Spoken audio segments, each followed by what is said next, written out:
तो बच्चों, आज के इस वीडियो में हम सीखेंगे कि क्रिटिकल एंगल क्या होता है। बहुत इंपॉर्टेंट कॉन्सेप्ट होता है इसका, क्योंकि क्रिटिकल एंगल हमें पता रहेगा तभी हम टोटल इंटरनल रिफ्लेक्शन सीख सकते हैं, है ना। तो आइए पहले देखते हैं कि ये क्रिटिकल एंगल होता क्या है। यहाँ पे मैंने इसका डेफिनेशन लिखा हुआ ऑलरेडी, ये क्या है देखते हैं। ये क्रिटिकल एंगल जो है ये एंगल ऑफ इंसिडेंस ही है, लेकिन इसमें स्पेशल क्या होता है कि ये angle of incidence denser medium में ही बनना चाहिए। अगर angle of incidence rarer medium में बन रहा हो तो क्रिटिकल एंगल का कोई कॉन्सेप्ट ही नहीं होता है वहां पे। तो इसका डेफिनेशन क्या है ये देखते हैं। It is the angle of incidence in the denser medium corresponding to which the angle of refraction in rarer medium is 90 degree, है ना। जैसे हमें यहां दिख रहा है कि ये हमारा एंगल ऑफ इंसिडेंस बन रहा है, ये एंगल ऑफ इंसिडेंस बन रहा है डेंसर मीडियम में। corresponding to which मतलब for which the angle of refraction in rarer medium is 90 degree. अब कैसे बन रहा है 90 डिग्री देखते हैं। ये हमारा इंसिडेंट रे है और ये जो आ रहा है ये है हमारा रिफ्रैक्टेड रे। तो ऑब्वियसली रिफ्रैक्टेड रे और नॉर्मल के बीच में क्या बनता है, एंगल ऑफ रिफ्रैक्शन बनता है। तो हमारा ये बन रहा है एंगल ऑफ रिफ्रैक्शन, जिसका की वैल्यू कितना है 90 डिग्री है इसका वैल्यू, है ना। तभी हम इस एंगल ऑफ इंसिडेंस को एक स्पेशल नाम देते हैं, क्रिटिकल एंगल बोलते हैं। अगर ये केस नहीं हुआ, अगर ये रिफ्रैक्टेड रे ये सरफेस के अलोंग नहीं गया ऐसे और एंगल ऑफ रिफ्रैक्शन 90 डिग्री नहीं बना, तो इसको हम क्रिटिकल एंगल नहीं बोलेंगे। सिंपली जो हम इसको बोलते हैं वही बोलेंगे, that is angle of incidence. जैसे यहां इस फिगर में हमें दिख रहा है कि ये इंसिडेंट रे आ रहा है वाटर, हम कोई सा भी डेंसर मीडियम ले सकते हैं। जैसे यहां पे वाटर से एयर में आ रहा है, तो obviously water is denser and air is rarer, है ना। तो डेंसर से रेयरर में आते वक्त अगर ये हमारा रिफ्रैक्टेड रे देखिए, ये रिफ्रैक्टेड रे ऐसे आ रहा है, ये अलोंग द सरफेस नहीं आ रहा है, तो ये हमारा रिफ्रैक्टेड रे और ये नॉर्मल, तो इन दोनों के बीच में जो ये एंगल बना ये हमारा एंगल ऑफ रिफ्रैक्शन है and obviously it is not equal to 90 degree. तो इस केस में हम इसको क्रिटिकल एंगल नहीं बोलेंगे, हम इसको सिंपली क्या बोलेंगे, एंगल ऑफ इंसिडेंस बोलेंगे, है ना। तो इट इज क्वाइट सिंपल। चलिए आगे बढ़ते हैं। जैसे इसका एग्जांपल ले लेते हैं हम।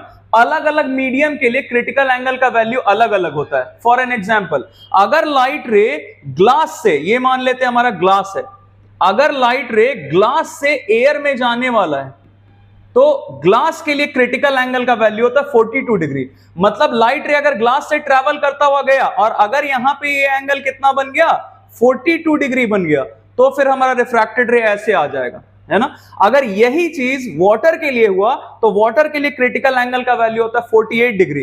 तो अगर ये हमारा मीडियम ग्लास नहीं होके वाटर होता, यहां मैं लिख देता हूं, अगर ये हमारा मीडियम वाटर होता तो इसके लिए ये क्रिटिकल एंगल का वैल्यू कितना रखना पड़ता, क्रिटिकल एंगल का वैल्यू हमारा 48 डिग्री होगा। मतलब अगर ये एंगल ऑफ इंसिडेंस वाटर के अंदर 48 डिग्री बनता तब रिफ्रैक्टेड रे हमारा ऐसा आता along the surface of separation, है ना।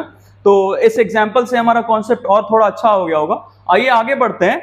अब हमसे पूछा जाता है कि ये जो क्रिटिकल एंगल है और refractive index of the denser medium में क्या रिलेशन होता है। डेंसर मीडियम ही क्यों बोल रहे हैं, क्योंकि जनरली हमारे अगल बगल क्या है, एयर ही है हर जगह। लाइट रे ग्लास से ट्रैवल करता हुआ जाए तब भी एयर में ही बाहर निकलेगा, वाटर में ट्रैवल करे, डायमंड में ट्रैवल करे, किसी में भी ट्रैवल करे तो उसको बाहर किस में आना है, एयर में ही आना है।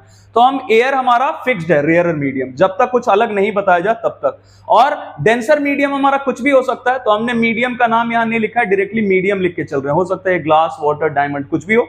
तो इन दोनों के बीच में हमें रिलेशन चाहिए, किसके किसके बीच में, क्रिटिकल एंगल और ये जो डेंसर मीडियम है इसका रिफ्रैक्टिव इंडेक्स। आई होप आपको रिफ्रैक्टिव इंडेक्स के बारे में पता हो। अगर नहीं पता है तो आप मुझे बता देना, मैं इसके लिए अलग से एक वीडियो अपलोड कर दूंगा, है ना। रिफ्रैक्टिव इंडेक्स, अब ये इन दोनों के बीच में रिलेशन निकालना है। तो ये रिफ्रैक्टिव इंडेक्स ऑफ मीडियम किसका निकालना है हमें। जैसे यहां पे फर्स्ट मीडियम कौन है, ऑब्वियसली लाइट जिस मीडियम से ट्रैवल करता हुआ जा रहा है उसको हम फर्स्ट बोलेंगे और जिसमें एंटर करने वाला उसको हम सेकंड बोलेंगे।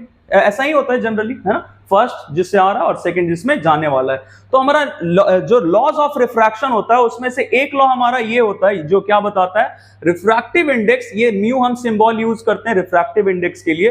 Refractive index of second medium with respect to first medium किसके इक्वल होता है, साइन आई मतलब sine of angle of incidence by sine r मतलब sine of angle of refraction. तो जैसा हमें यहां दिख रहा है फर्स्ट मीडियम क्या है, ये डेंसर मीडियम और सेकंड मीडियम क्या है, एयर है। तो हमने लिखा रिफ्रैक्टिव इंडेक्स ऑफ सेकंड मतलब air with respect to first मतलब ये मीडियम, इसका नाम ही मीडियम लिख दिया हमने। ये किसके इक्वल होगा? Sine i by sine r. अब ये साइन आई की जगह हम क्या लिख सकते हैं? यहां एंगल ऑफ इंसिडेंस किसके इक्वल है? क्रिटिकल एंगल के इक्वल है ना? उसी का तो हमने स्पेशल नाम दिया क्रिटिकल एंगल। तो आई की जगह लिखा सी और आर एंगल ऑफ रिफ्रैक्शन कितना है? 90 डिग्री। तो as we know sine 90 is 1। तो यहां से हमें क्या मिल गया? Mu medium, mu air with respect to medium, ये क्या आ गया हमारा? साइन सी, है ना? तो ये रिफ्रैक्टिव इंडेक्स ऑफ एयर आया with respect to the medium, denser medium.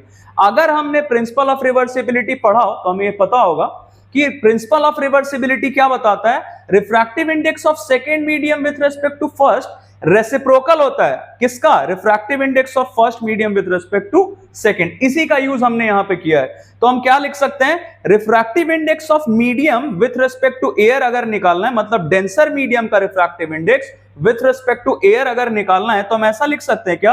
1 by refractive index of air with respect to medium लिख सकते हैं प्रिंसिपल ऑफ रिवर्सिबिलिटी के अकॉर्डिंग।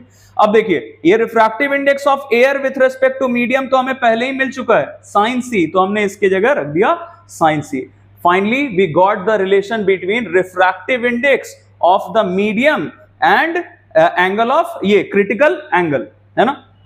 अब देखिए यहां पे मैंने एयर नहीं लिखा है क्योंकि जहां पे भी ये फर्स्ट मीडियम, ये यहां पे अगर कुछ नहीं लिखा रहता तो हम समझ जाते हैं कि किसके रिस्पेक्ट में फाइंड करना है इसका refractive index? With respect to air find करना है, जिसको हम एब्सोल्यूट रिफ्रैक्टिव इंडेक्स भी बोलते हैं, है ना? अगर किसी भी मीडियम का रिफ्रैक्टिव इंडेक्स हम एयर के रिस्पेक्ट में फाइंड करते हैं तो उसको हम क्या बोलते हैं? Absolute refractive index. तो यहां पे अब हम कुछ नहीं लिखा है हमने, मतलब यहां पे क्या है? एयर। तो refractive index of medium, denser medium is equal to 1 by sine c. इसके अलावा हमसे पूछा जाता है कि फैक्टर्स अफेक्टिंग क्रिटिकल एंगल क्या क्या होता है। तो in the last video also I told you कि जब भी किसी चीज का फैक्टर्स अफेक्टिंग पूछा गया तो आप फटाफट उसका फॉर्मूला देख लो। तो यहां हमें फॉर्मूला दिख रहा है, म्यू मीडियम इक्वल साइन सी, है ना? तो अब एंगल सी का हमारा फैक्टर्स हम कैसे लिख सकते हैं देखते हैं। पहला फैक्टर हमारा क्या हो जाएगा? ये मैंने वापस यहां पे फॉर्मूला लिख लिया, क्या था? Mu medium equal 1 by sine i c, है ना? यहां से हमें फैक्टर्स मिल गया किसका? क्रिटिकल एंगल का पहला फैक्टर क्या हो गया? म्यू मीडियम, मतलब डेंसर मीडियम का रिफ्रैक्टिव इंडेक्स इनवर्सली प्रोपोर्शनल है, दिख रहा है हमें यहां से। अब एक सवाल हमारे दिमाग में आएगा कि सर ये म्यू मीडियम तो साइन सी के इनवर्सली प्रोपोर्शनल है ना, तो एंगल सी कैसे लिख लिया? शायद हमें पता हो ये चीज, मैथमेटिक्स में हमने पढ़ा हो कि जैसे जैसे साइन 0 का वैल्यू 0 होता है, साइन 30 का वैल्यू 1/2, साइन 45 का 1/√2, साइन 60 का √3/2 एंड साइन 90 का 1, मैक्सिमम वैल्यू होता है साइन 90 का, है ना? तो जैसे जैसे एंगल बढ़ा रहे हैं, थीटा बढ़ाते हैं, वैसे वैसे साइन का वैल्यू भी बढ़ता जाता है। तो यहां पे हम देख रहे हैं कि जैसे जैसे साइन सी का वैल्यू बढ़ेगा, मतलब एंगल सी का वैल्यू बढ़ेगा, वैसे वैसे साइन सी का भी वैल्यू बढ़ेगा। तो इसीलिए हमने यहां पे इसके जगह क्या लिख लिया डायरेक्टली कि साइन सी के इनवर्सली प्रोपोर्शनल है, मतलब एंगल सी के भी इनवर्सली प्रोपोर्शनल होगा। ओके, द सेकेंड थिंग, अगर हमें रिफ्रैक्टिव इंडेक्स पे इसका डिपेंडेंस है क्रिटिकल एंगल का, ये पता चल गया तो बाकी सारा फैक्टर्स भी हम खुद से लिख सकते हैं। जैसे हमें पता हो कि रिफ्रैक्टिव इंडेक्स किस पे डिपेंड करता है? वेवलेंथ ऑफ लाइट पे। कैसे डिपेंड करता है? इनवर्सली प्रोपोर्शनल होता है ना? जैसे वायलेट कलर ऑफ लाइट के लिए किसी भी मीडियम का रिफ्रैक्टिव इंडेक्स सबसे ज्यादा होता है क्योंकि वायलेट कलर ऑफ लाइट का वेवलेंथ सबसे कम होता है, और उसी मीडियम का, जैसे हमने ग्लास ले लिया तो उसी ग्लास का refractive index red colour of light के लिए सबसे कम हो जाएगा क्योंकि रेड कलर ऑफ लाइट का वेवलेंथ सबसे ज्यादा होता है, 8000 एंगस्ट्रॉम लगभग होता है, और वायलेट का सबसे कम 4000 एंगस्ट्रॉम होता है ना? तो यहां से हमें मिल गया कि critical angle is directly proportional to wavelength of light. कैसे मिला? क्योंकि क्रिटिकल एंगल म्यू मीडियम के इनवर्सली प्रोपोर्शनल है और म्यू मीडियम खुद वेवलेंथ के इनवर्सली प्रोपोर्शनल है, तो ये दोनों आपस में डायरेक्टली प्रोपोर्शनल हो गए, है ना? तो आई होप कि हमने जो इस वीडियो में डिस्कस किया है सारा चीज वो आपको अच्छा लगा, समझ में आ। इसके अलावा भी आपको अगर कोई डाउट है रिफ्रैक्शन चैप्टर से रिलेटेड या कोई भी टॉपिक, तो आप मुझे बता सकते हैं। मैं जल्द से जल्द उसके लिए भी वीडियो अपलोड करने की कोशिश करूंगा। Thank you very much and keep watching.